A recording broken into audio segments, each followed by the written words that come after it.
Hello, welcome back to magazine Mitra. और अब हम कवर करने वाले हैं अंतर्राष्ट्रीय संबंध यानी इंटरनेशनल रिलेशंस। इससे पहले हमने अक्टूबर मंथ की जो पॉलिटिकल और गवर्नेंस की करंट अफेयर है वो हमने कवर कर ली है। अगर आपने वो नहीं देखी है तो आप प्लेलिस्ट में जाके उसको भी देख सकते हैं, और इसके बाद हम बाकी मैगजीन का पोर्शन भी कवर करेंगे। अगर आपको इसमें लेक्चर के बीच में आवाज़ थोड़ी स्लो लगती है तो आप इसे 2x या अपने हिसाब से चेंज कर सकते हैं। तो चलिए हम शुरू करते हैं। तो सबसे पहला जो आर्टिकल है हमारा वो है अप्रवासन विरोधी नीतियों का उदय। तो सबसे पहला तो शब्द यही है कि अप्रवासन होता क्या है। ये एंटी इमिग्रेशन का मतलब है कि जब भी हम किसी देश में जाते हैं और जॉब वगैरह लेते हैं तो हम इसे इमिग्रेशन बोलते हैं, यानी एक देश के लोग जो हैं दूसरे देश में जाके बस जाते हैं अस्थायी रूप से बिना नागरिकता के, तो हम इसको इमिग्रेशन बोलते हैं। तो हो क्या रहा है कि कुछ कुछ जो वेस्टर्न डेमोक्रेसी हैं, पश्चिमी लोकतंत्र हैं, और एशिया के भी कुछ हिस्सों में ऐसा हो रहा है कि दुनिया भर में जो प्रवासी लोग हैं उनके विरोध में प्रदर्शन हो रहे हैं, और कहीं ना कहीं उनके देश की सरकारें जो हैं ऐसी नीति बना रही हैं। तो और भी क्या इससे रिलेटेड फैक्ट हैं, जैसे कि अभी हुआ क्या है, अमेरिकी जो प्रशासन है उसने H1B वीजा शुल्क में जो है अपनी थोड़ी वृद्धि कर दी है। तो सबसे पहली बात, जिनको नहीं पता है H1B वीजा क्या है, तो ये क्या है कि अमेरिका कुछ लिमिटेड मात्रा में ऐसी सुविधा कराता है कि आप अगर अमेरिका के अंदर एक कॉरपोरेट कंपनी है तो किसी विदेश दूसरे देश से जाके अपने लिए कर्मचारी ला सकते हैं और उनसे काम करा सकते हैं। तो उनकी अपनी कुछ नीतियाँ होती हैं, तो उसका एक अपना प्रॉपर शुल्क होता है। तो अमेरिका में कहीं ना कहीं उस शुल्क में वृद्धि कर दी गई है। तो इससे पता चलता है कि वो भी प्रवासन की जो विरोध की नीति है एक तरह से उसको थोड़ा सॉलिड करता है ना। और जापान में भी एक सेंसिटिव पार्टी है, उसने भी इसको मूक आक्रमण बताया है। मूक आक्रमण का मतलब है एक साइलेंट इन्वेजन, यानी किसी देश के लोग तुम्हारे देश के अंदर आते जा रहे हैं, आते जा रहे हैं, आते जा रहे हैं, और कहीं ना कहीं तुम्हारी कल्चर और जो भी चीज़ें हैं उनको तहस नहस कर रहे हैं। तो एक तरह से उसको साइलेंट इन्वेजन बताना। अगली चीज़ है कि ऑस्ट्रेलिया में मार्च फॉर ऑस्ट्रेलिया करके एक बैनर बनाया गया, मतलब एक साथ में लोग मिले और उसके बाद में जो भी भारत के लोग थे उनका विरोध करना शुरू कर दिया। तो ऐसा हो क्यों रहा है? देखो, ऐसा होता है लोक लुभावनवाद, इसे बोलते हैं पॉपुलिज्म। पॉपुलिज्म यानी अ, लोगों में एक अफवाह कहें या जो भी कहें वो फैलाई जाती है, उसके कारण एक ऐसा माहौल बनाया जाता है कि जो भी तुम्हारे अ, अप्रवासी हैं वो तुम्हारे हितों के विरोध में काम कर रहे हैं, राइट। जिससे हम इसे आगे पढ़ेंगे। जैसे जनता की राय जो होती है वो प्रवासियों के खिलाफ में हो जाती है। तो इन सिचुएशन में हो क्या तो होता क्या है, जो पॉलिटिकल चीज़ें हैं वो प्रभावित होती हैं, और जो भी नए लोग आ रहे होते हैं तुम्हारे देश के लिए उन पे कहीं ना कहीं हम रोक लगा देते हैं। तो वैध प्रवास के मार्ग को प्रतिबंधित कर देते हैं, और सीमा सुरक्षा को मजबूत करके हम इन सबको रोक देते हैं जो भी लोग आने वाले होते हैं। तो ऐसी भावना की वृद्धि के कारण क्या है? देखिए, सबसे पहले है इकोनॉमिक कारण। इकोनॉमिक कारण क्या है? आमतौर पे ऐसा मानते हैं कि अगर किसी भी देश के लोग तुम्हारे देश के अंदर आएंगे तो इससे तुम्हारी जो नौकरियां हैं ना वो छिन जाएंगी, क्योंकि और वो लोग ले लेंगे, खासकर वो लोग जो मतलब खासकर जो वो क्षेत्र हैं जिनमें बहुत कौशल की जरूरत नहीं होती है, तो उनमें वेतन कम हो जाता है। फॉर एग्जाम्पल मैं लेके बताता हूँ। सपोज करो भारत का एक आदमी जाता है ब्रिटेन में, ब्रिटेन में जाके एक नौकरी करने की कोशिश करता है। अगर मैं साधारण भाषा में बता रहा हूँ कि अगर 100 रुपये वहाँ पे एक मजदूर की वेतन है, तो भारत का जो आदमी जाएगा वो 80 पे भी तैयार हो जाएगा करने के लिए। तो इससे कहीं ना कहीं जो ब्रिटेन का व्यक्ति बैठा हुआ है सेम मजदूरी को करने के लिए, उसके अंदर एक कंपटीशन आएगा और वेतन को कम हो जाएगा निम्न कौशल वाले क्षेत्र में। तो जो कल्याण सुनिश्चित हो रहा था लोगों का वो कम हो जाएगा। तो कहीं ना कहीं एक बहुत बड़ा आर्थिक कारण है। उदाहरण के लिए नौकरी छूटने और वेतन कम होने के डर से ब्रिटेन में ब्रेग्जिट के समर्थन का एक बड़ा कारण बन गया है, ठीक है। आगे हम समझते हैं सामाजिक और सांस्कृतिक, यानी प्रवासियों की राष्ट्रीय पहचान, भाषा, धर्म और परंपराओं के लिए खतरा माना जाता है। अगर यहाँ भारत से कनाडा में कहीं ना कहीं अगर सिख लोग बहुत मात्रा में पहुंच जाएंगे तो कनाडा की जो अपनी कल्चर है, अपनी जो पहचान है, वो कहीं ना कहीं मिटने लगेगी, ऐसा वो सोचते हैं। तो इस चीज़ को भी कहीं ना कहीं एक खतरा होता है, और उनके सामने कहीं ना कहीं एक बहुत बड़ी जनसंख्या की परिवर्तन का सामना होता है कि भाई डेमोग्राफिक चेंज हो जाएगा। तो इस कारण से भी चीज़ें हो रही हैं।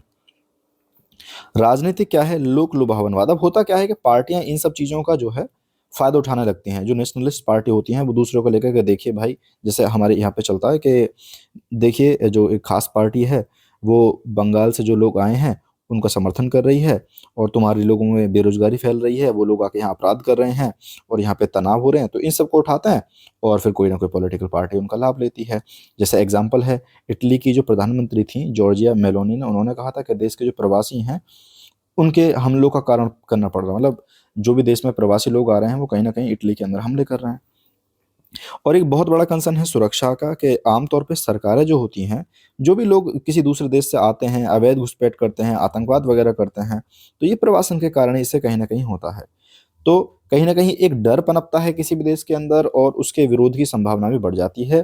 फॉर एग्जाम्पल 9/11 का जो जो घटना हुई थी अमेरिका के अंदर, वो भी उसके बाद में यूएसए ने क्या काम किया था, सख्त आवर्जन कानून लागू कर दिए थे।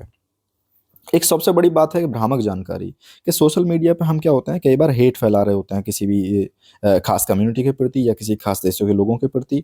जैसे कि भाई इंडिया वाले आके हमारी नौकरी छीन रहे हैं, या सपोज करो कि सूडान वाले लोग जो हैं यूरोप में जाके अपराध बढ़ा रहे हैं। तो इससे क्या होता है, जो जेनोफोबिया बढ़ जाता है, यानी आप किसी खास देश के, जेनोफोबिया क्या है कि आप किसी खास देश के लोगों को या विदेश के लोगों को पसंद नहीं करते। तो और एक कहीं न कहीं एक जो नकारात्मक रूढ़िवादिता है वो मजबूत हो जाती है, और फिर से आप चाहते हैं कि किसी और देश लोग जो हैं हमारे यहाँ पे ना आएँ। एग्ज़ाम्पल भी इसका दे रखा है इन्होंने, कि जर्मनी में क्या हुआ था, कि मीडिया के ज़रिए प्रवासियों से जुड़े अपराधों के बारे में जानकारी, झूठी खबरें फैलाई, और इससे और ज़्यादा जो अप्रवासन नीति है, विरोध की भावना वो और ज़्यादा तेज़ हो गई। तो इसका प्रभाव क्या हुआ है? इसका प्रभाव हुआ है, सबसे पहले आर्थिक प्रभाव ही होता है। देखिए, जैसे ही आपने जो आव्रजन कानून है, अगर हम बोलें इसे, इमिग्रेशन जो लॉज़ हैं, पॉलिसीज़ हैं, वो बहुत सख्त बना देते हैं आप, तो उससे क्या होता है कि जो आपके लिए श्रमिक की पूर्ति हो रही थी ना, वो कम हो जाती है। और ख़ासकर जैसे कि हमने बताया था ना, लो स्किल, जैसे खेती हुआ, निर्माण हुआ, इन सब में जो श्रमिक की लागत है वो बढ़ जाएगी, तो आपकी कहीं न कहीं जो जीडीपी ग्रोथ रेट है, वो घट जाएगी। क्योंकि आपको अब सस्ते मज़दूर मिलना बंद हो गए हैं।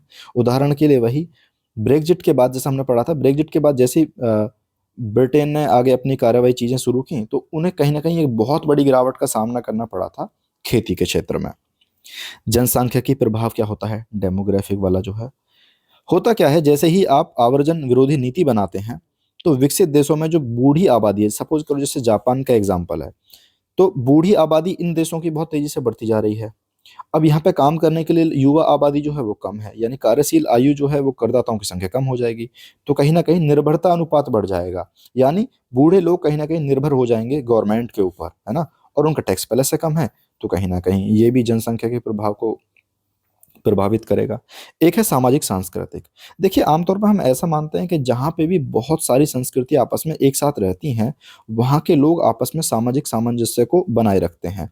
लेकिन अगर बहुसांस्कृतिक आबादी है, वही कम हो जाए, तो हमें अलग-अलग कम्युनिटी के लोगों को आपस में जोड़ने में बहुत दिक्कत आती है। तो कहीं न कहीं ऐसा हो जाता है, जितनी ज़्यादा डिस्टेंस बढ़ती जाती है, तो ध्रुवीकरण बढ़ता जाता है। ध्रुवीकरण का बेसिकली मतलब होता है कि ध्रुव बोलते हैं ना, पोल को, एक ये ध्रुव है, एक ये ध्रुव है। यानी 2 कम्युनिटी आपस में एक-दूसरे से बहुत ज़्यादा डिस्टेंस बना लेती हैं। तो ध्रुवीकरण और ज़ेनोफोबिया, यानी विदेशी लोगों के प्रति जो हमारी मानसिकता है, उसमें नेगेटिव मानसिकता जो है उसमें चेंज आ जाता है। दूसरा क्या है, नवाचार में कमी आती है। आपने देखा होगा कि अमेरिका में ज़्यादातर स्टार्टअप जो हैं उसमें बहुत सारे सीईओ इंडिया के होते हैं। तो ऐसे ही सेम होता है, कि जैसे कौशल युक्त प्रवासियों पर रोक लगा देते हैं, तो नवाचार, शोध क्षमता और स्टार्टअप वगैरह में कमी आ जाती है। क्यों? क्योंकि नेशनल फाउंडेशन फॉर अमेरिकी पॉलिसी ने जो बताया था, कि देश के जितने भी $1 बिलियन मूल्य के स्टार्टअप हैं, उनमें से 55% में कम से कम एक संस्थापक ऐसा है जो अमेरिका का नहीं है, यानी प्रवासी था। अगला है राजनीतिक प्रभाव। राजनीतिक प्रभाव क्या पड़ता है? देखिए, सख्त नीति के कारण जो पड़ोसी देश हैं, मूल देश हैं, तो उनके साथ संबंध खराब हो सकते हैं। सपोज़ करो कि इंडिया में अगर हम ज्यूस कम्युनिटी के साथ में बहुत भेदभाव करना शुरू कर दें, तो इज़राइल से हमारे संबंध अपने आप खराब होने लग जाएँगे।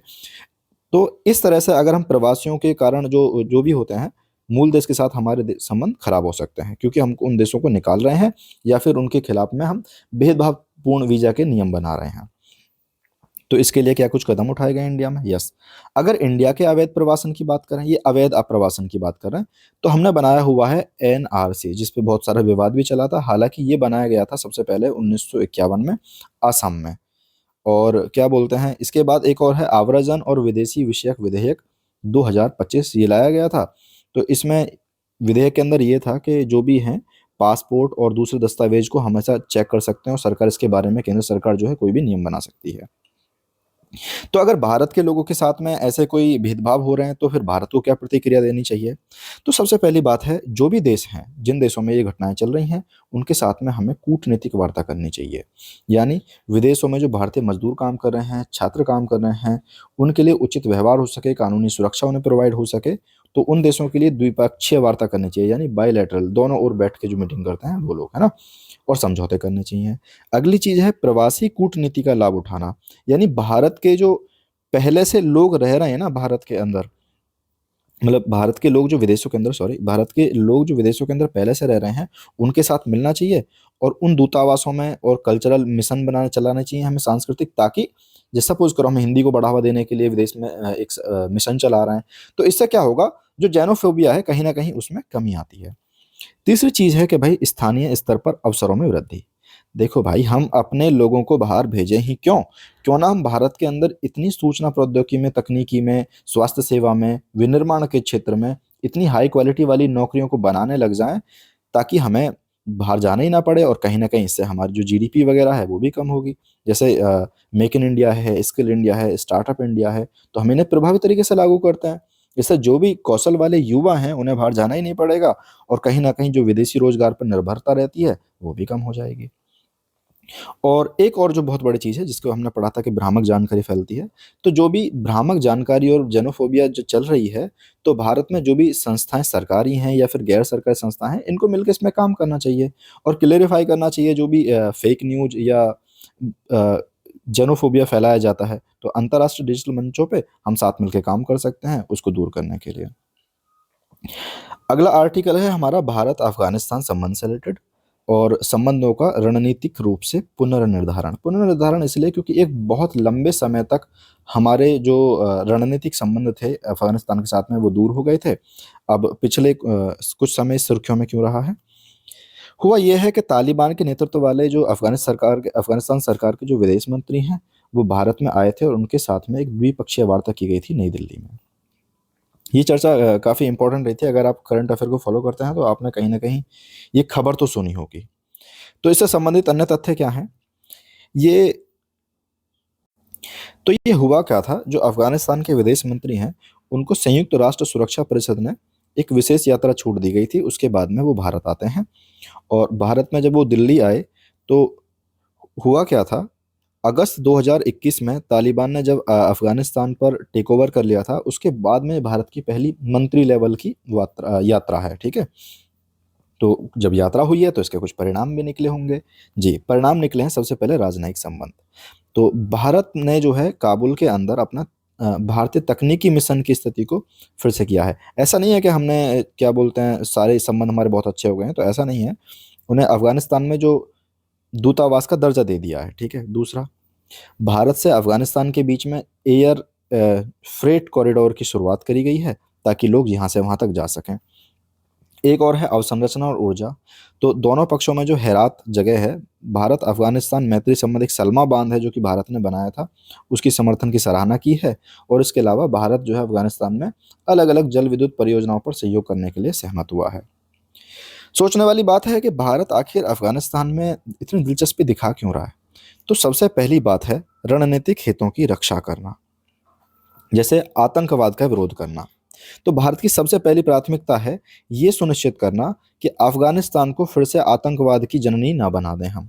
क्योंकि हमारे लिए कहीं न कहीं ये बहुत खतरे की स्थिति हो सकती है कि आतंकवाद अगर पोषित होता है अफ़गानिस्तान में, तो अफ़गानिस्तान के रास्ते जम्मू कश्मीर में घुसपैठ हो सकती है अच्छी खासी। तो कहीं न कहीं उसकी सुरक्षा के लिए खतरा उत्पन्न हो जाता है भारत के लिए। जैसे कि अल-कायदा हुए, आपके आईएस-केपी हुए, लश्कर ए तैयबा और जैश ए मोहम्मद जैसे संगठन जो हैं, ये कहीं न कहीं भारत के लिए गंभीर खतरा बनाती है।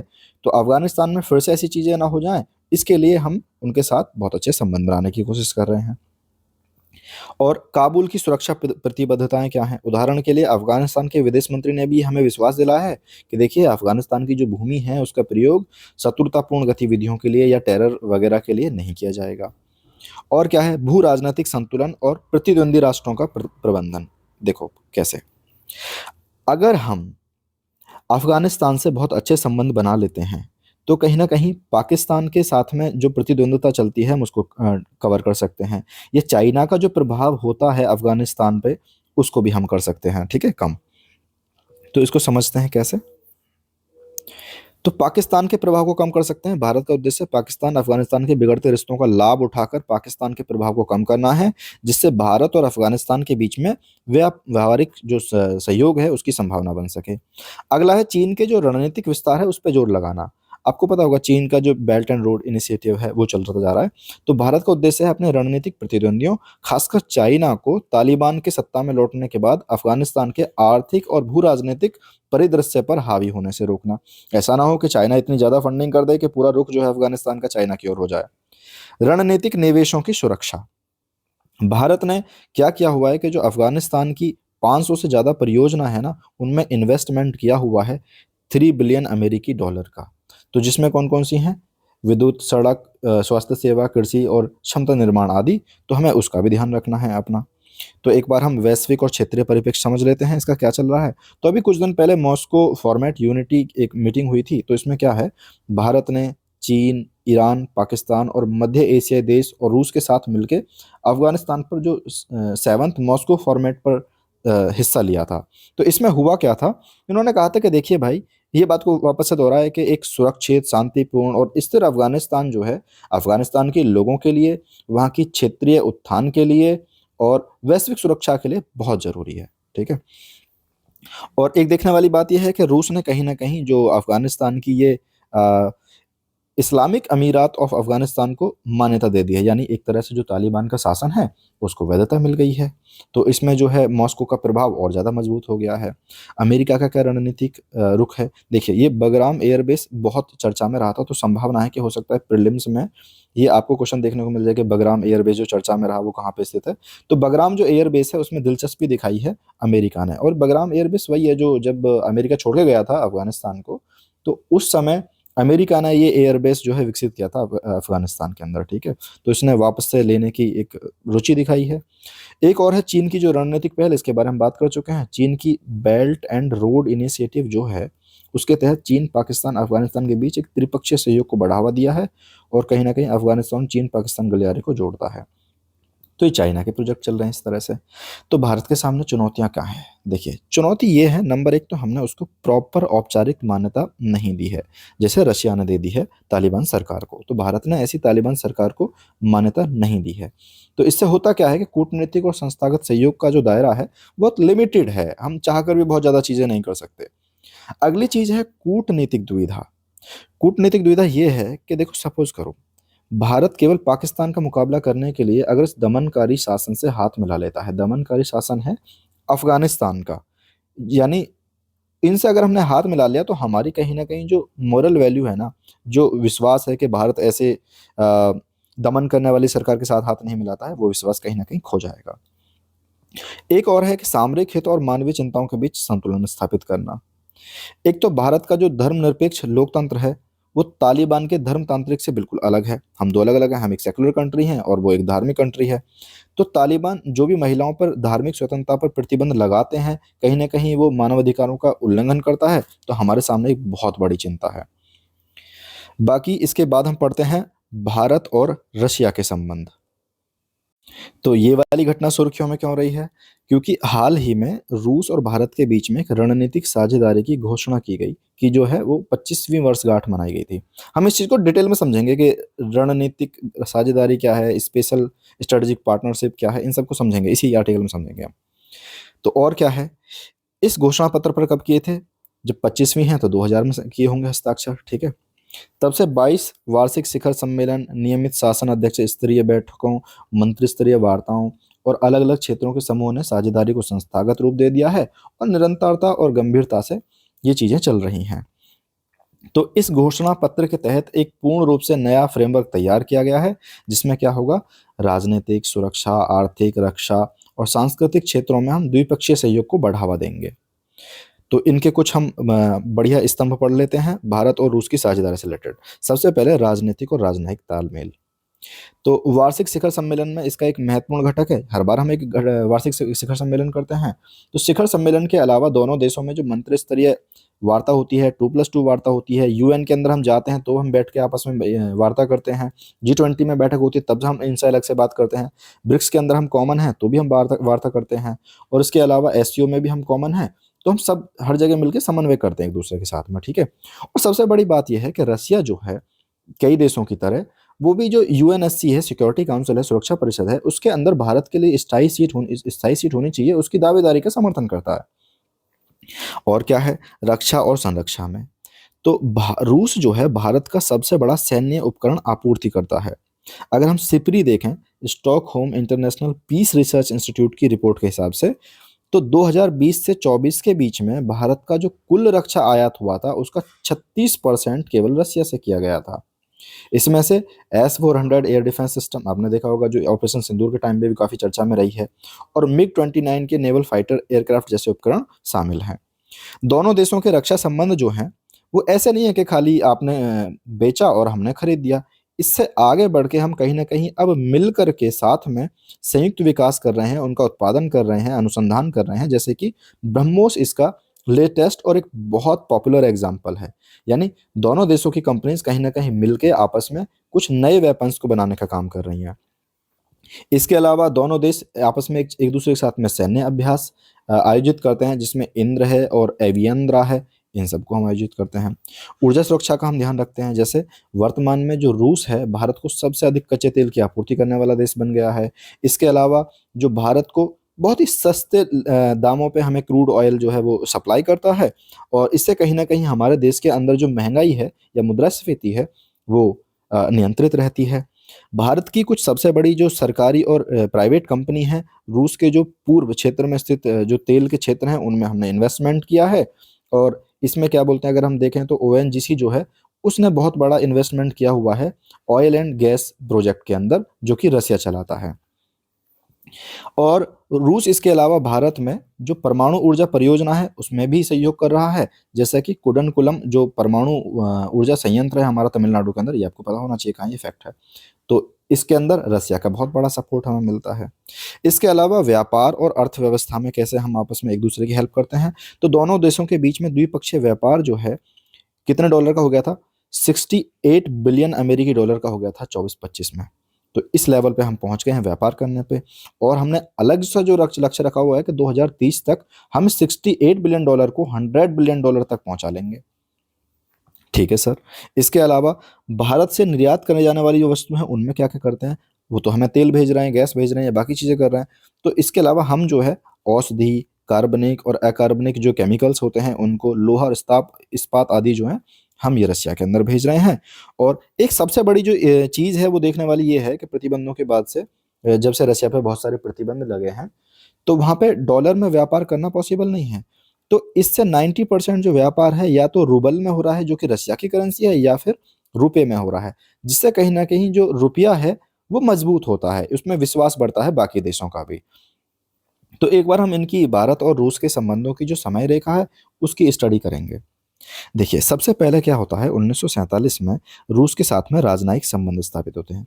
राजनयिक संबंध का बेसिक सी मतलब इतना होता है कि इस देश के लोग इस देश में जा सकें, आ सकें, ऐसी जो कागजी कार्रवाई करने के लिए हम बनाते हैं उन्हें हम बोलते हैं राजनयिक संबंध। दूसरा क्या होता है, 1975 में भारत का जो पहला उपग्रह था आर्यभट्ट, उसको कहीं ना कहीं सोवियत संघ ने अपने प्रेक्षण यान सोयुज से ऊपर भेजा, तो ये उसने हमारी हेल्प की। इसके अलावा 1988 में जो हमने पढ़ा भी, कुडनकुलम जो परमाणु ऊर्जा संयंत्र है तमिलनाडु के अंदर, उसको विकसित करने के लिए हमने समझौता किया।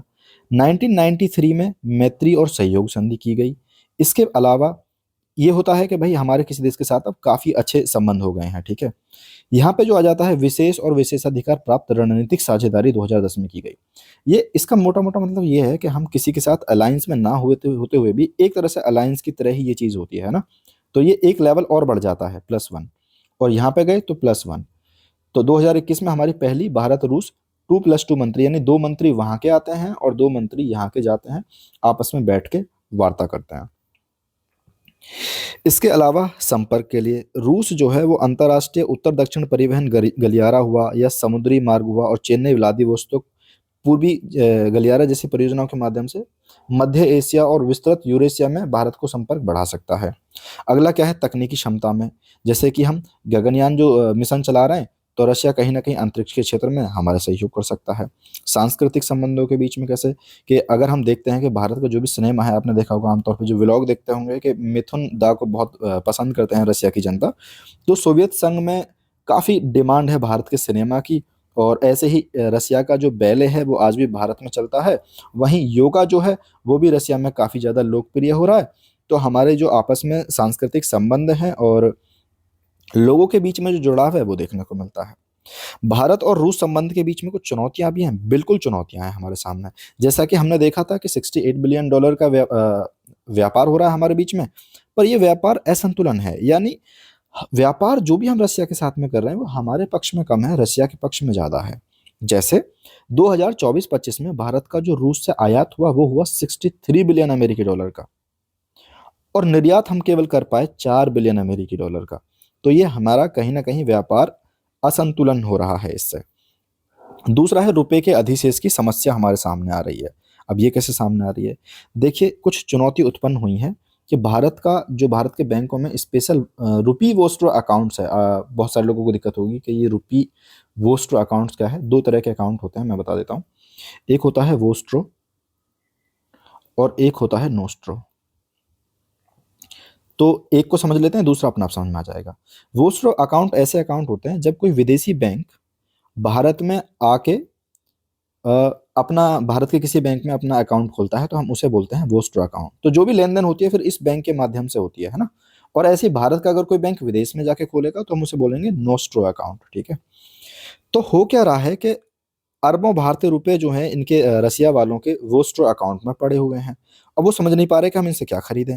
तो ये विदेश मंत्री ने भी कहा था कि देखो भाई, एक समस्या है कहीं ना कहीं ये, क्योंकि रूस जो है पश्चिमी वित्तीय प्रणाली के बाहर अंतर्राष्ट्रीय लेन देन के लिए इन निधियों का उपयोग नहीं कर सकता। रुपये का उपयोग जो है हम बाकी जगह तो नहीं कर पा रहे, भारत के साथ तो कर लें, और भारत के साथ कितना खरीदें। इसके अलावा जो रक्षा आयात है उसमें गिरावट हुई है। होता क्या है, एक बहुत लंबे समय तक भारत केवल रसिया से हथियार खरीद रहा था, लेकिन अब हमने कहीं ना कहीं अपना जो हथियारों का मार्केट है उसको हमने डाइवर्सिफाई कर दिया है। जैसे अब हम इजराइल से भी खरीदने लग गए हैं, फ्रांस से भी खरीदने लग गए हैं, यूएसए जैसे देशों से भी हम हथियार खरीद रहे हैं। तो कहीं और इसके अलावा भारत में हम खुद से अपने हथियारों को खुद से बनाने का प्रयास कर रहे हैं। तो रक्षा का जो इम्पोर्ट हम कर रहे थे रशिया के साथ में, उसमें एक बहुत बड़ी गिरावट देखने को मिल रही है। इसके अलावा जब हम देखते हैं कि कुछ भू राजनीतिक प्राथमिकताएं भी हैं जिनके चक्कर में हमारे इस रशिया के साथ में संबंध उतने अच्छे मजबूत नहीं रह पाते हैं, जैसे कि भारत और अमेरिका के बीच तालमेल। देखिए कुछ समय में क्या हुआ है, जो पश्चिमी देश हैं खास करके अमेरिका के साथ हमारे भारत का जुड़ाव बढ़ रहा है। इससे क्या हुआ, जैसे कि हमने अमेरिका के साथ मिलकर क्वाड बनाया ना, तो क्वाड में कौन कौन सी कंट्री हैं आप कमेंट करके बता सकते हैं ना। तो जैसे ही क्वाड के साथ हमारा समझौता बढ़ेगा तो रशिया को लगेगा कि हम ऐसा तो नहीं है कि अमेरिका के करीब में ज़्यादा जा रहे हैं।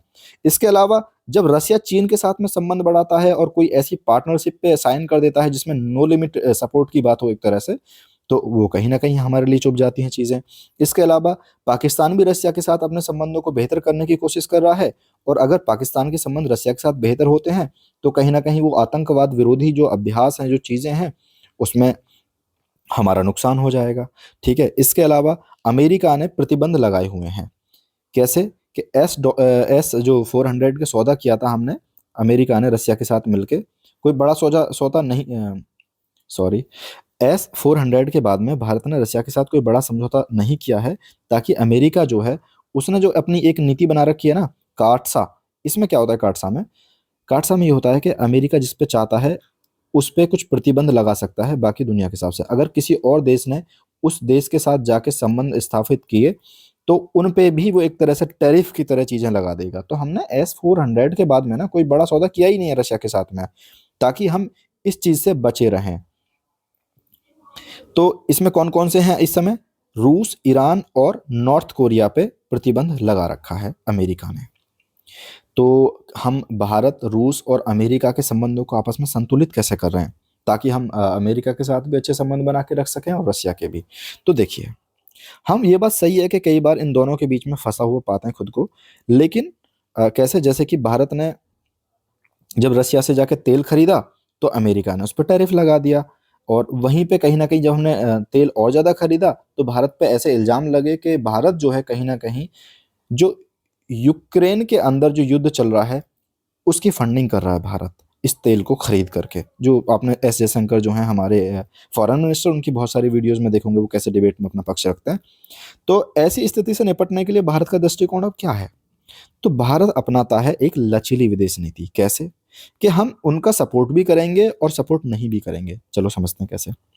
वह अमेरिका और रूस दोनों के साथ संतुलन स्थापित करने का प्रयास करता है, ताकि अपनी रणनीतिक स्वायत्ता और व्यवहारिक नीतियों पर आधारित जो चीजें हैं हम उन पर चल सकें। जैसे जब रूस यूक्रेन का जो संघर्ष चल रहा था, तो यूएनएससी में जब प्रस्ताव पारित हुआ रशिया के खिलाफ, तो हमने उसमें वोटिंग में हिस्सा नहीं लिया, लेकिन हमने घर बैठ के यूक्रेन के विरुद्ध जो भी रशिया सैन्य कार्रवाई कर रहा है उसकी निंदा भी की। समझे आप? तो हमने कहीं ना कहीं अपने कमिटमेंट भी पूरी कर दी और दोस्ती भी निभा ली। राष्ट्रीय हितों पर आधारित संबंध। अतिरिक्त प्रशुल्क लगाने के बावजूद जब हम पे इतने सारे टैरिफ लगा दिए हैं, फिर भी हम रसिया के साथ में अपने से गहरे संबंधों को बनाए रख रहे हैं। जैसे कि हम ब्रिक्स में, एससीओ में, जी20, हम इन सारे पे मूक कूटनीति में ग्लोबल साउथ और प्रतिस्पर्धी समूह जो हैं, इनके बीच में सेतु में बने रहने की मदद कर रहे हैं। और रुपए का जो अंतर्राष्ट्रीयकरण है, जैसा कि हमने देखा था कि जब रूस पे प्रतिबंध लग गए तो रूबल में और रुपए में व्यापार होने लगे, तो हमारा जो रुपए का अंतर्राष्ट्रीयकरण है उससे वो भी बढ़ रहा है। तो आगे की राह क्या है हमारे सामने? वो है आपसी विश्वास को बढ़ाना। देखिए, रूस के चीन के साथ संबंध होते हैं मजबूत, और भारत के अमेरिका के साथ मजबूत होते हैं, तो ये चिंताएं बढ़ने लगती हैं दोनों देशों के बीच में, और कहीं ना कहीं विश्वास जो है डगमगा जाता है। तो हमें थोड़े से विश्वास की और जरूरत है। दूसरा, जो टीयर टू की कूटनीति है उसको मजबूत करना। टीयर टू की कैसे? नई पीढ़ी जो है और शैक्षणिक समुदाय जो है उनके भी आपस में संपर्क कराना, और रूस में भारतीय पत्रकारों को भेजना। अगला है भारत में विविधता लाना, व्यापार में विविधता लाना। कैसे? हमने देखा था कि कहीं ना कहीं रूस और भारत के साथ में जो व्यापार है वो तेल से आगे कहीं बढ़ ही नहीं पा रहा है, तेल में या डिफेंस में। तो हम आगे बढ़ के कहीं ना कहीं सूचना प्रौद्योगिकी में, कपड़ा में, कृषि में और जो भी पारंपरिक क्षेत्र हैं उनके उत्पादों को भी व्यापार में शामिल कर सकते हैं। इससे क्या होगा? रूस में भारत का निर्यात बढ़ेगा, जो कि अभी खाली $4 बिलियन के आसपास है। अगला क्या है कि संयुक्त अनुसंधान, यानी साथ मिलकर हम थोड़ा और ऐसी टेक्नोलॉजी बना सकते हैं। जैसे हमने ब्रह्मोस बनाई है, AK-203 राइफल्स बनाई है, तो ऐसे हो सकता है हम एक दिन S-600 भी बना रहे हों रशिया के साथ मिलकर, तो हमें ऐसा भी करना चाहिए। बाकी यूरेशियाई आर्थिक संघ जो है उसके साथ मुक्त व्यापार समझौते को अंतिम रूप देना। तो रूस जो है, ये हमें याद रखने की चीज़ है कि रूस EAEU का एक अहम सदस्य है, यानी यूरेशियाई आर्थिक संघ का। तो हम इसमें फ्री ट्रेड एग्रीमेंट जो है इसको बढ़ा सकते हैं, और अभी तो नेगोशिएशंस चल रही हैं। परमाणु ऊर्जा के क्षेत्र में सहयोग दे सकते हैं। तो जैसे भारत अभी किस पे काम कर रहा है? स्मॉल मॉड्यूलर रिएक्टर्स पे। ये हम पढ़ेंगे साइंस टेक में कि ये होता क्या है, बहुत डिटेल में समझेंगे इसको। अभी ये समझ लो कि जो रिएक्टर्स होते हैं उनका कहीं ना कहीं हम एक छोटा रूप बनाते हैं, है ना। ये लंबे टाइम तक चलता भी है, और इससे कहीं ना कहीं ज़्यादा अच्छे से हम एनर्जी को उत्पादित कर पाते हैं। तो रूस कहीं ना कहीं इसमें सहयोग दे सकता है। बाकी और भी क्षेत्र हैं, जैसे AI हुआ, साइबर सुरक्षा हुआ, और भी जो गैर पारंपरिक क्षेत्र होते हैं उनमें सहयोग ले सकते हैं। हमारा अगला आर्टिकल है गाजा शांति शिखर सम्मेलन को लेके। अब हुआ क्या था? संयुक्त राज्य अमेरिका और मिस्र ने गाजा शांति शिखर सम्मेलन की मेजबानी की थी साथ में मिलके। कहाँ पे? शर्म अल शेख के अंदर। ठीक है, हमारे जो फॉरेन मिनिस्टर हैं वो भी इसमें गए थे, अगर आप न्यूज़ को फॉलो करते हो तो इसमें हुआ क्या है? इसमें युद्ध विराम के लिए मध्यस्थता करने वाले 4 देश सामने आए थे। एक था अमेरिका, एक था मिस्र, कतर और तुर्की। इन्होंने साथ मिलकर एक घोषणा पत्र पे हस्ताक्षर किए, और उसका नाम दिया है इन्होंने 20 सूत्रीय शांति योजना, या Trump declaration for enduring peace and prosperity. तो इसमें होता क्या है? ये प्रस्तावित है कि भविष्य में जितने भी वाद विवाद होते हैं इनके बीच में, या लंबे टाइम पे जो भी संघर्ष चलता रहता है, उसके बजाय हम क्या करेंगे? आपस में साथ बैठेंगे और कूटनीतिक वार्ताओं के माध्यम से, बातचीत के माध्यम से इसको सॉल्व करेंगे, ना कि युद्ध के माध्यम से। दूसरी चीज है कि इस योजना में एक बहुत बड़ा पॉइंट सामने आया था कि जो भी हमास ने जो टेक ओवर कर रखा है वहां पे, तो हमास से जो शस्त्र हैं उसके पास में, उसका निशस्त्रीकरण किया जाएगा, और इंटरनेशनल एक हम निगरानी करेंगे गाजा के ऊपर, और वापस से गाजा को निर्माण करने का काम करेंगे। और जो लॉन्ग टर्म में ट्रंप ने जो 20 सूत्रीय शांति योजना का प्रावधान किया है, किसी भी जो फ़लस्तीनी है उसको हम सैन्य बल का प्रयोग करके गाजा को छोड़ने के लिए बाध्य नहीं किया जाएगा कि नहीं भाई फ़लस्तीनियों को गाजा छोड़ना पड़ेगा, तो ऐसा नहीं किया जाएगा। इसके अलावा इज़राइल ही ये गारंटी देगा कि भाई देखो गाजा पट्टी पे ना तो अब कब्ज़ा करेगा और ना ही उसको टेक ओवर करने का प्रयास करेगा, ठीक है? तो प्रमुख रूप से गाजा के लिए 20 सूत्रीय शांति योजना जो है, वो 2 राष्ट्र समाधान या फ़िलिस्तीन राष्ट्र की जो है मान्यता की कोई ऐसी गारंटी नहीं देती कि नहीं भाई इसके बाद में हमने फ़िलिस्तीन को एज़ ए नेशन घोषित कर दिया, ऐसा नहीं है। तो भारत देखो ये आ गया, भारत के विदेश मंत्री जो है, वो इसमें भाग लेने गए थे और क्षेत्र में स्थायी शांति को स्थापित करने के जो प्रयास हो रहे हैं, उनकी हमने तारीफ़ की है। तो क्षेत्र में शांति का महत्व किस लिए है? पहले हम एक बार इस पॉइंट को देख लेते हैं, उसके बाद देखेंगे। इज़राइल और फ़िलिस्तीन के संघर्ष की प्रमुख घटनाओं को समझते हैं। देखिए, घटना शुरू से ही ऐसे चलती आ रही है। इनकी 1917 से हम जब चलते हैं, बाल्फोर घोषणा हुई थी। उसमें क्या हुआ था, जो फर्स्ट वर्ल्ड वॉर हुआ था, तो ब्रिटेन ने फ़िलिस्तीन पर टेक ओवर कर लिया था, अधिकार कर लिया था और उसी टाइम पे फ़िलिस्तीन में एक यहूदी जो नेशन है, उसको सपोर्ट किया था। उसके बाद में 1947 में, यानी जब भारत आज़ाद हो रहा था, उस टाइम पे संयुक्त राष्ट्र ने इनको अलग-अलग 2 देशों की विभाजित की घोषणा करी थी कि भाई, और जेरूसलम पे क्या होगा, इंटरनेशनल नियंत्रण लागू कर दिया था।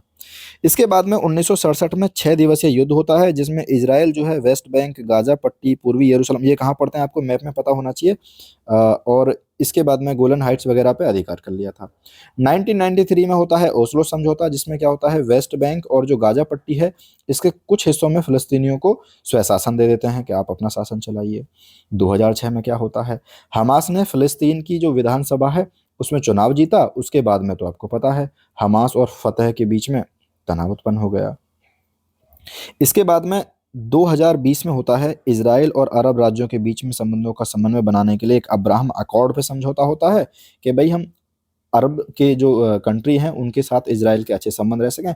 और इस पे यूपीएससी का क्वेश्चन भी आ चुका है प्रीलिम्स में, तो आप इसको एक बार अब्राहम अकॉर्ड्स वगैरह को, क्योंकि अब ये बहुत करंट अफेयर में न्यूज़ में है, तो आप इसको डिटेल में पढ़ लेंगे एक बार। तो इस क्षेत्र में शांति क्यों होनी चाहिए? इस क्षेत्र में शांति होनी चाहिए क्षेत्रीय समृद्धि के लिए। देखिए, जो अब्राहम अकॉर्ड जो समझौता हुआ है, उसको सहायता कर सकते हैं ताकि हम पूरे एरिया में, देखो, इज़राइल के और अगर गाज़ा और इन सब के बीच में शांति रहती है, तो पूरा जो अरेबिक एरिया है, उसके बीच में भी कहीं न कहीं शांति रहेगी। तो शांति का मार्ग प्रशस्त कर सकती है। बाकी अब्राहम अकॉर्ड जो है, वो अमेरिकी मध्य पूर्व कूटनीति का एक प्रमुख हिस्सा है, जिसके तहत इज़राइल और यूएई, बहरीन, मोरक्को, ये सब देश जो हैं, इनके बीच में शांति समझौता रह सकता है। इसके अलावा रणनीतिक अवस्थिति। रणनीतिक अवस्थिति का मतलब है कि इस क्षेत्र में कहीं न कहीं तेल और गैस के संसाधन जो हैं, बहुत ज़्यादा हैं। वहीं पे लाल सागर, हॉर्मुज़ जलसंधि और सुएज़ नगर जैसे जो महत्वपूर्ण समुद्री गलियारे हैं ना, ये कहीं न कहीं उनके बीच में पड़ता है। तो ऐसे में अगर ये देश शांत नहीं रहेगा, तो इन सब में जो हम ट्रेड करेंगे, उन सब में कहीं न कहीं हमारे सामने एक आफ़त खड़ी हो सकती है। समकालीन भू-राजनीतिक संतुलन के लिए कैसे?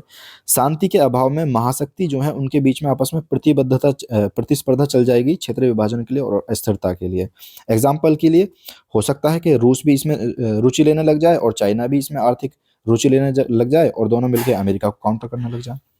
अगला है वैश्विक व्यापार में। तो विश्व के सबसे युवा और तेज़ी से बढ़ने वाली आबादी इस क्षेत्र में कहीं न कहीं पाई जाती है और जिसका हम अनुमान भी देखें, तो 2030 तक यहाँ 58 करोड़ लोग युवा हो जाएँगे, है ना? तो उनके लिए बहुत बढ़िया बाज़ार है ये। बाज़ार है, तो हमारा निर्यात हो सकता है और बाकी देशों का निर्यात हो सकता है, तो शांति इसलिए भी बहुत ज़रूरी है। भारत के लिए कैसे महत्व है साहब?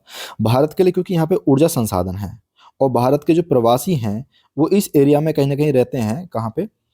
अरब में या फिर बाकी इज़राइल वगैरह में, तो हमारे हमें मिलता है रेमिटेंस, यानी एक बहुत बड़ी धनराशि मिलती है इन देशों से भारत के लिए। तो हमारे लिए ये इम्पोर्टेंट है कि इन देशों में शांति बनी रहे ताकि भारतीयों का हित बना रहे। और भारत जो अपने जो वार्षिक तेल है, इसकी आवश्यकता का 70% जो है इसी क्षेत्र से आयात करता है। इसके अलावा जो मध्य पूर्व यूरोप आर्थिक गलियारा है या I2U2 जैसी पहल हैं, वो भी महत्वपूर्ण हो रही हैं, तो इसके लिए इम्पोर्टेंट है। तो हम देखते हैं कि फ़िलिस्तीन वाले मुद्दे पे भारत की क्या राय रही है। तो जब 1997 से लेके हमारे एलपीजी रिफॉर्म्स हुए 1991 में, तब तक क्या था? तब तक भारत ने किया था 2 राष्ट्र समाधान का समाधान। 2 राष्ट्र का मतलब क्या होता है कि अगर कोई एक देश है, उस पे 2 लोग अपना कब्ज़ा जमाने की कोशिश करते हैं, तो हम उनको 2 पार्ट में बाँट दें कि ये वाला देश तुम्हारा, ये वाला देश तुम्हारा। यानी टू नेशन थ्योरी बोलते हैं हम इसे। जैसे इंडिया पाकिस्तान भी टू नेशन थ्योरी एक तरह से उसी के अंतर्गत बन गया था। तो भारत का मत क्या है कि अरब देशों के साथ उपनिवेशवाद विरोधी आंदोलन की एकजुटता को मिलकर गुट निरपेक्ष आंदोलन के प्रति प्रतिबद्धता के संयोजन से प्रेरित रहा है, और भारत ने हमेशा एक स्वतंत्र और संप्रभु फिलिस्तीन का पक्षधर रहा है और इजराइल के साथ शांति और सहअस्तित्व में रहे, ऐसा उन्होंने कहा है। तो भारत ने 1988 में फिलिस्तीन को मान्यता दे दी थी। इसके अलावा 1991 से 2014 के बीच में कैसा रहा, तो इजराइल के साथ में हमारे कूटनीतिक जो संबंध हैं वो तेजी से पनपे। 1992 में इजराइल के साथ एक पूर्ण कूटनीतिक संबंध स्थापित किए गए थे, और ये देखने वाली बात थी कि इस समय तक हमने इजराइल की बात भी नहीं करी थी और यहाँ पे हमने कूटनीतिक संबंध स्थापित किए हैं। तो भारत की एक विदेश नीति में बहुत बड़ा बदलाव आया था, और वर्तमान में भारत और इजराइल के बीच में जो मजबूत कूटनीतिक संबंध हो गए हैं, और कहीं ना कहीं हम भारत इजराइल के साथ में खरीदार भी हैं जो रक्षा उपकरण हैं उनके। 2014 से वर्तमान तक क्या हुआ है, देखो ये टर्म बहुत इंपॉर्टेंट है, आप इस टर्म को याद रखना हो सके तो, डी हाइफनेशन। डी हाइफनेशन का मतलब वही होता है कि हम दो अलग अलग जो देश हैं उन दोनों के साथ में, जो आपस में विरोधी देश हैं उन दोनों को साथ में लेके चलने की जो कोशिश करते हैं, हम इसी को बोलते हैं डी हाइफनेशन। तो भारत ने इजराइल और फिलिस्तीन दोनों देशों के साथ स्वतंत्र रूप से कूटनीतिक संबंध बनाए हैं। जैसे कि हम देखते हैं 2017 में इजराइल गए प्राइम मिनिस्टर मोदी, तो 2018 में फिलिस्तीन की यात्रा पे गए थे। ठीक है, इसके अलावा कुछ और जो चीज़ें हैं, निष्कर्ष तो क्या ही पढ़ना। क्षेत्र की जो प्रमुख सामरिक स्थल हैं, यानी मैप के हिसाब से बहुत इंपॉर्टेंट है, और कई बार ये सवाल आ चुका है कि इजराइल से लगे हुए देश कौन से हैं, तो इस सब में तो समझिए गाजा क्या है। ये है गाजा, ये जो एरिया है ये गाजा है।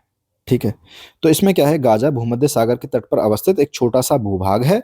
इसकी दक्षिणी सीमा मिस्र से लगी हुई है, और 1993 में अर्ध स्वायत्त फिलिस्तीन प्राधिकरण के अधीन ये काम करता है। दूसरा आता है आपका वेस्ट बैंक। वेस्ट बैंक है ये। अच्छा, एक बार मुझे एक इंटरव्यू में पूछा था किसी ने कि वेस्ट बैंक को वेस्ट बैंक क्यों कहते हैं, तो वेस्ट बैंक को वेस्ट बैंक इसलिए कहते हैं क्योंकि यहाँ पे एक जॉर्डन नदी जाती है, ये उसके वेस्ट बैंक पे पड़ता है, तो इसका नामकरण इसलिए वेस्ट बैंक हुआ है। तो जॉर्डन के पश्चिम में और इजराइल के क्या बोलते हैं पूर्व में ये पड़ता है, और एक लैंड लॉक्ड एरिया है। ठीक है, इसे तीन तरह से विभाजित किया गया है। एक तो है जिसपे पूरी तरह से इजराइल का कब्जा है, दूसरा जिसपे फिलिस्तीन का कब्जा है, और तीसरा है जो साझा रूप से ये लोग मिल के करते हैं। गोलन हाइट्स बहुत चर्चा में रहता है। तो गोलन हाइट्स क्या है, जॉर्डन नदी और गैलीली सागर से घिरा हुआ जो क्षेत्र है उसे हम गोलन हाइट्स बोलते हैं। ठीक है, तो ये भी जो क्षेत्र है इजराइल और सीरिया के बीच में कहीं ना कहीं इसमें विवाद रहता है। और एक है सिनई प्रायद्वीप, तो ये क्या सुएज नहर और अकाबा खाड़ी के बीच में अवस्थित क्षेत्र है, और जिसमें क्या होता है उत्तर में भूमध्य सागर और दक्षिण में लाल सागर से घिरा हुआ है ये देश। और बाकी सिनई क्षेत्र और जेरूसलम जो है ये बहुत ही प्राचीन शहर है, इसके बारे में आपने सुना होगा, पवित्र शहर भी कहते हैं इसे। तो इसमें यहूदी, ईसाई और मुस्लिम तीनों धर्मों के जो एकेश्वरवादी धर्म है उनके लिए, तीनों के लिए पवित्र स्थल है, क्योंकि कहीं ना कहीं माना जाता है कि तीनों धर्म इसी जगह से निकल के सामने आए हैं। अगला हमारा आर्टिकल है भारत यूरोपीय मुक्त व्यापार संघ का व्यापार और आर्थिक भागीदारी समझौता। तो 10 मार्च 2024 को भारतीय यूरोपीय मुक्त जो व्यापार संघ है एफ्टा ने व्यापार और आर्थिक भागीदारी समझौते यानी टेपा पर हस्ताक्षर कर दिए हैं, और ये समझौता कब से, 1 अक्टूबर 2025 से लागू हो गए हैं भाई। एफ्टा के बारे में थोड़ा सा पढ़ लेते हैं। तो एफ्टा क्या है, एक अंतर सरकारी संगठन है जिसकी स्थापना हुई थी 1960 में। किसके लिए, ताकि मुक्त व्यापार और आर्थिक एकीकरण को बढ़ावा दे सकें, और जो कहीं ना कहीं जो वैश्विक व्यापार है उसमें अवसर अच्छे से मिल सकें। तो इसके सदस्य आपको रटे हुए होने चाहिए जबान पे, खासकर प्रीलिम्स के पर्सपेक्टिव से। प्रीलिम्स आजकल कुछ भी पूछ दे रहा है। 5 आइज कंट्रीज पूछ लेते एक बार, आई थिंक 23 में, ये 23 में या 24 में। तो इसके वर्तमान सदस्य कौन कौन से हैं, आइसलैंड, लिंचेस्टाइन, नॉर्वे और स्विट्जरलैंड। तो इस जो देश हैं इनको बोलते हैं शेंगेन एरिया, है ना, इस चीज़ को बोलते हैं शेंगेन एरिया। तो यहाँ पे होते हैं, लेकिन आपको ये भी याद रखना है कि जो एफ्टा के जो ये मेंबर है ना वो यूरोपियन यूनियन के मेंबर नहीं है। अगर होते तो हम इनके साथ में अलग से समझौता क्यों करेंगे, ईयू के साथ हमारी ऑलरेडी ट्रेड नेगोशिएशंस चल रही हैं। तो ये इनकी अवस्थिति है, आप देख सकते हैं। ये हो गया आपका स्विट्जरलैंड, और ये हो गया नॉर्वे, और क्या बोलते हैं ये हो गया आइसलैंड, और ये हो गया लिंचेस्टाइन। इसके साथ में जो एफ्टा की जो जनसंख्या है लगभग 1.3 करोड़ है, तो कुल जो इसका उत्पाद है $1 ट्रिलियन से ज़्यादा है। और भारत का जो एफ्टा है पांचवा सबसे बड़ा व्यापारिक साझेदार है। इसके अलावा जो 4 शीर्ष पे हैं वो सबसे पहले हैं EU, अमेरिका और ब्रिटेन, चाइना। इसके अलावा इसके जो देश हैं उसमें स्विट्जरलैंड का भारत के साथ में बहुत बड़ा व्यापारिक साझेदार है। इसके बाद में नॉर्वे आता है, अगर हम खाली इनके साथ में बात करें तो। समझौते के बिंदु क्या रहे हैं? पूंजी निवेश। एफ्टा क्या करेगा? भारत में 15 सालों में 100 बिलियन अमेरिकी डॉलर के निवेश को बढ़ावा देगा, जो कि मेक इन इंडिया पहल जो बना रहे हैं इसके लिए एक बहुत बड़ा मतलब जीत सी मानो चाहे तो।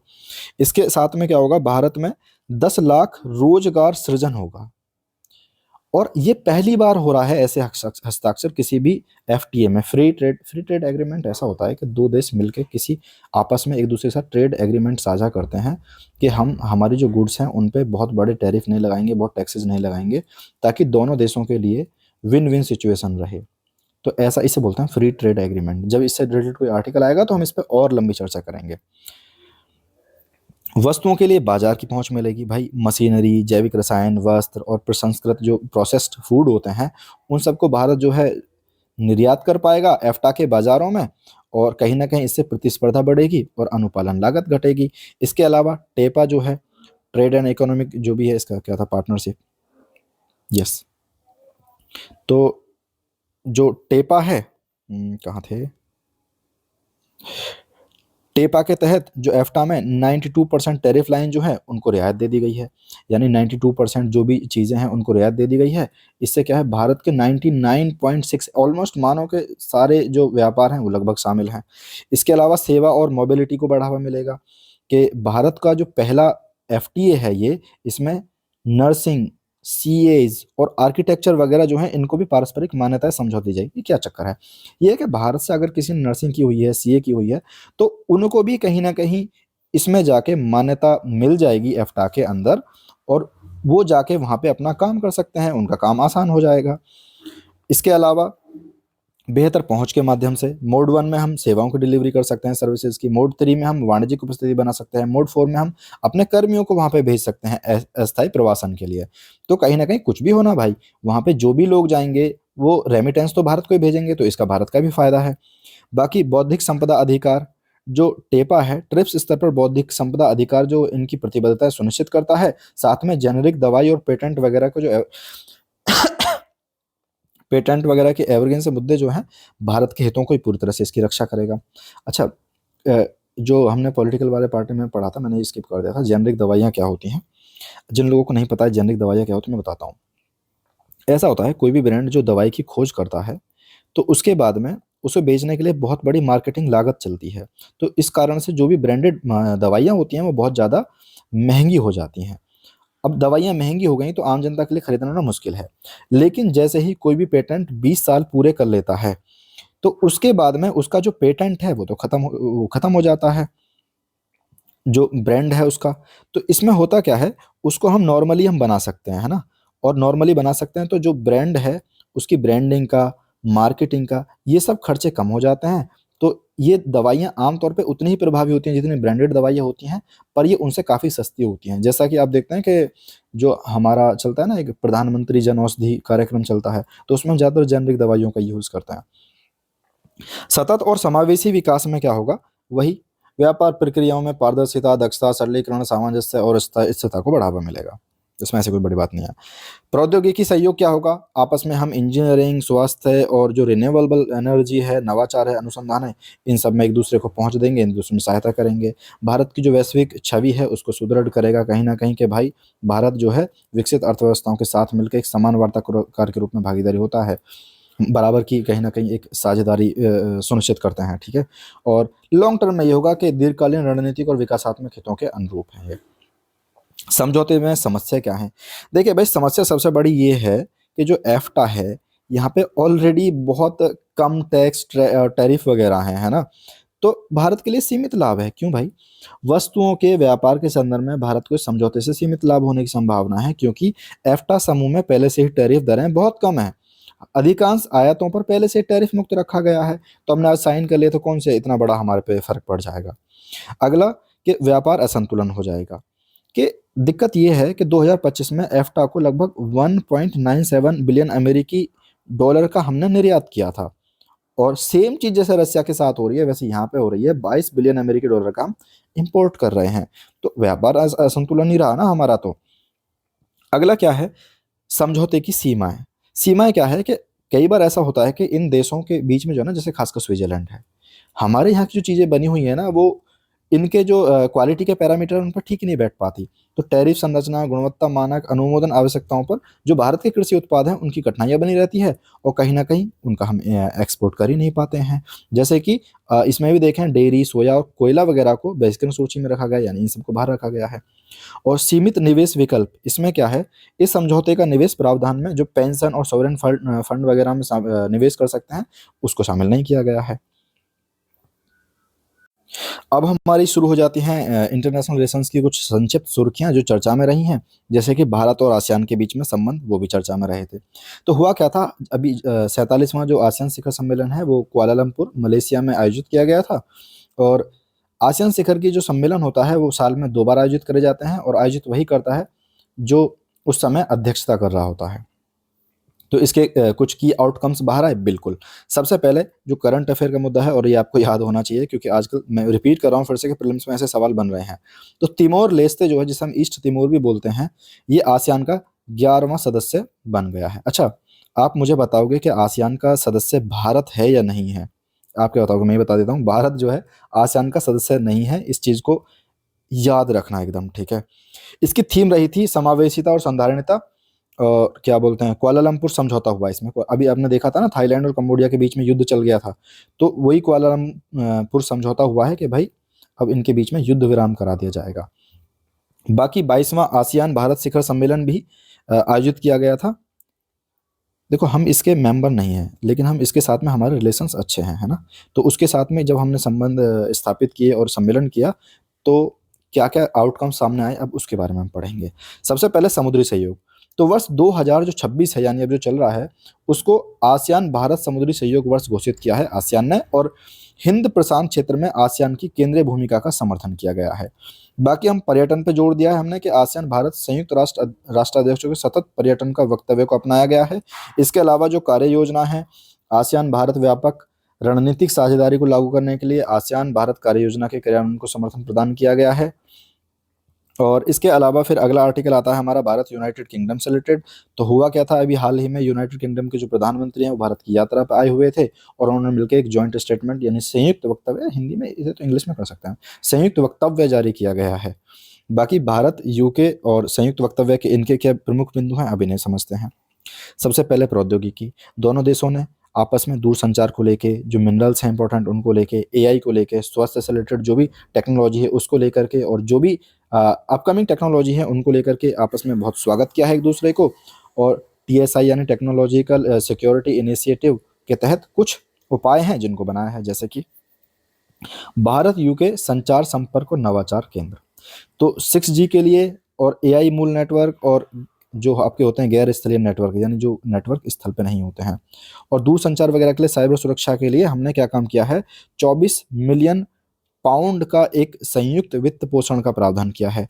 दूसरा, भारत और यूके के जो एआई केंद्र हैं उसको क्या है, जैसे स्वास्थ्य देखभाल के लिए, जलवायु फिनटेक और बायोटेक के लिए उत्तरदायी एआई को बढ़ावा देने के लिए काम कर रहे हैं।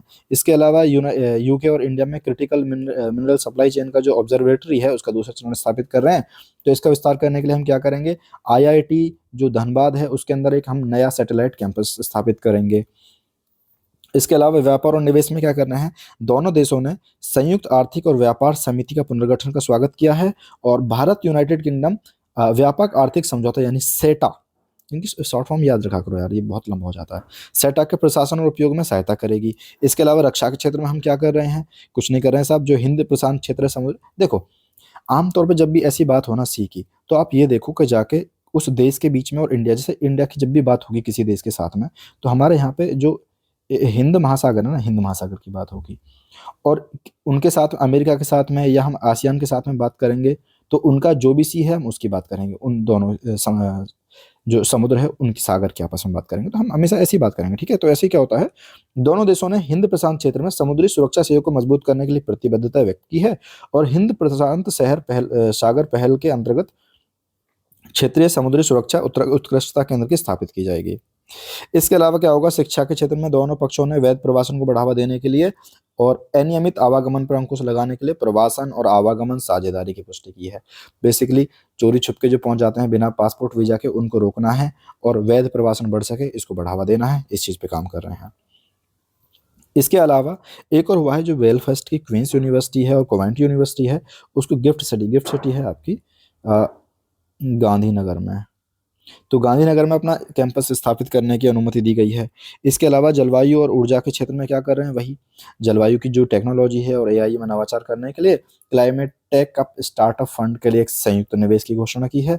इसके अलावा जो अपतटीय यानी ऑफशोर पवन ऊर्जा कार्यबल है और ग्लोबल क्लीन पावर अलायंस के माध्यम से सहयोग करने की मंशा भी व्यक्त की गई है। इससे हमारा अगला आर्टिकल आता है यूरोपीय संघ और भारत रणनीतिक एजेंडा। तो इसमें 5 पॉइंट हैं, वो हमें पढ़ने हैं बेसिकली।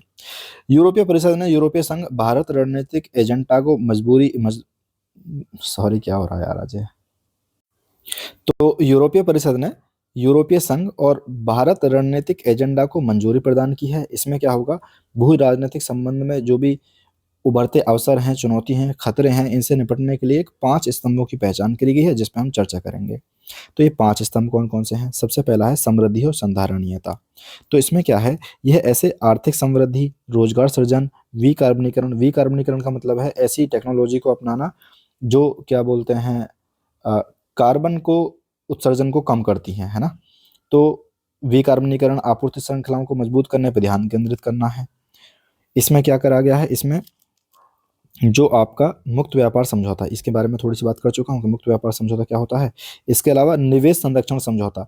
निवेश संरक्षण समझौता होता है जब हम एक अपने देश के निवेशकों को, जब हमारे देश के निवेशक किसी दूसरे देश में निवेश कर रहे होते हैं तो वो देश उनको सुरक्षा प्रदान करे तो हम इसे बोलते हैं, और हम उनके देश के निवेशकों को सुरक्षा प्रदान करें तो इसे बोलते हैं निवेश संरक्षण समझौता। तो इसको अंतिम रूप देना कहीं ना कहीं इसका एक सेंट्रल एम है, गोल है। बाकी प्रौद्योगिकी और नवाचार के क्षेत्र में हमने क्या काम किया है, महत्वपूर्ण जो उभरती प्रौद्योगिकी हैं और डिजिटल अवसंरचना है उस पर हम सहयोग को थोड़ा और गहरा कर लेंगे। और इसमें क्या होगा, साथ ही यह व्यापार और प्रौद्योगिकी परिषद और हॉरिजॉन यूरोप के माध्यम से अनुसंधान संबंधी सहयोग को बढ़ाएगा। ये आपको आई थिंक नहीं पता होगा या पता होगा पता नहीं, पर मैं बता देता हूँ। हॉरिजन यूरोप क्या है? हॉरिजन यूरोप जो है ईयू का सबसे बड़ा अनुसंधान और नवाचार वित्त पोषण कार्यक्रम है। यानी सबसे बड़ा हम ईयू का सबसे बड़ा ये एक कार्यक्रम है जिसमें वित्त पोषण का काम करते हैं, नए नए टेक्नोलॉजी पे काम करने के लिए, रिसर्च पे काम करने के लिए, इनोवेशन पे काम करने के लिए। तो ये वो है, ठीक है। तो इसके अनुसंधान संबंधी सहयोग को बढ़ावा देना है। दूसरा, सुरक्षा और रक्षा की बात करेंगे हम।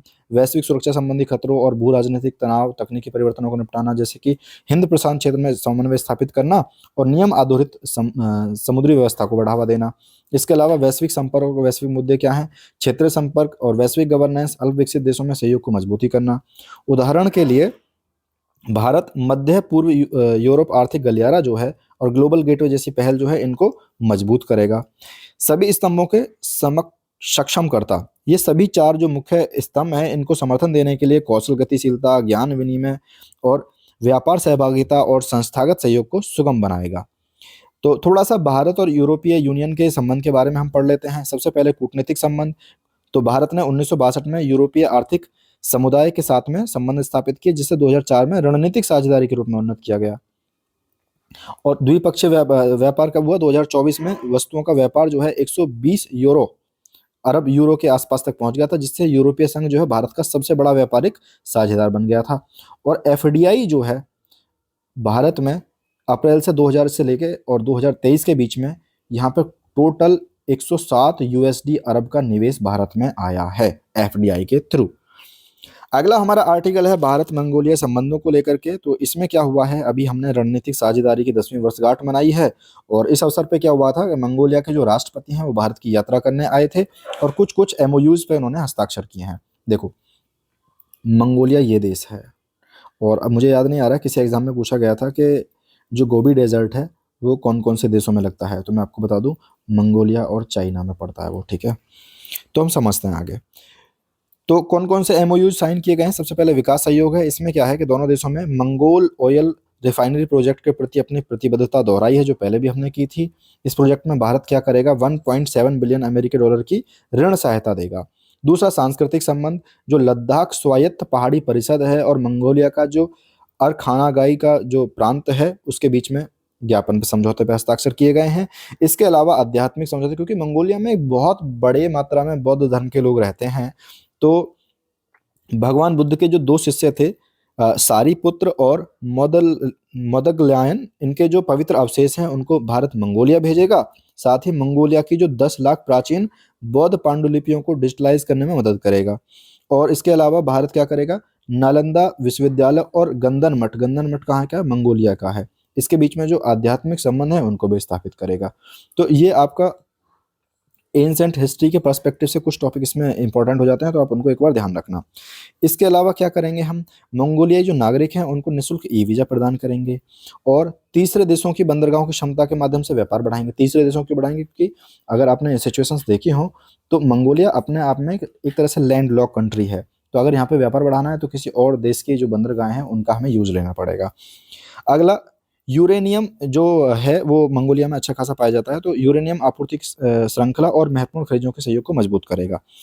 तो भारत के लिए मंगोलिया का महत्व क्या है, देखो वैसा तो बहुत इंपॉर्टेंट नहीं है, पर सबसे पहला महत्व आ जाता है सामरिक महत्व। जहाँ सामरिक महत्व और भू राजनीतिक संतुलन जैसे है, तो सिंपल सी बात समझो, आसान भाषा में, किताबी भाषा में ना समझ के, देखो ये है चाइना। चाइना के सर पे बैठा है मंगोलिया, और अगर हम, हमारे यहाँ पे पड़ता है भारत कहीं पे, और अगर हम मंगोलिया के साथ में अच्छे संबंध बनाते हैं और कल को यहाँ पे एक सैनिक बेस प्राप्त कर लेते हैं, तो कहीं ना कहीं हम चाइना को काउंटर कर पाएंगे। इसे बोलते हैं किताबी भाषा में सामरिक महत्व।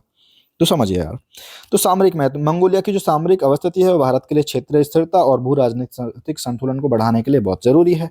अगली है अंतर्राष्ट्रीय और विकास सहयोग। दोनों देशों में खुले, मुक्त और नियम आधारित हिंद प्रशांत क्षेत्र के माध्यम से हम बहुपक्षीय मंचों पर सहयोग कर सकते हैं।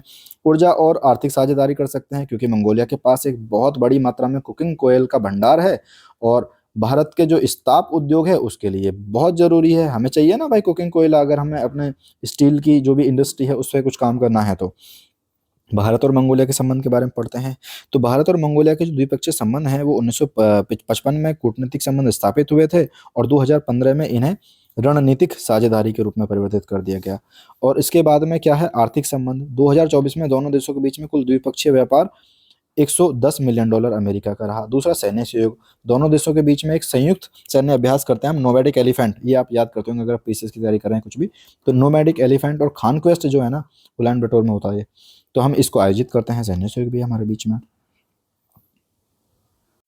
अगला हमारा आर्टिकल है सेविला फोरम ऑन डेट, यानी डेप्ट, ये शुरू किया गया है। तो इस फोरम की शुरुआत की है जो अंकटाड है उसका जो 16वां सत्र चल रहा है उसमें, और इसका उद्देश्य क्या है, जो विकासशील देश है ना, तो उनमें जो ऋण संकट पड़ जाता है उससे कैसे निपटाना पा सकते हैं हम, इसका उद्देश्य ये है। तो सेविला फोरम ऑन डेट के बारे में हम थोड़ा सा पढ़ लेते हैं।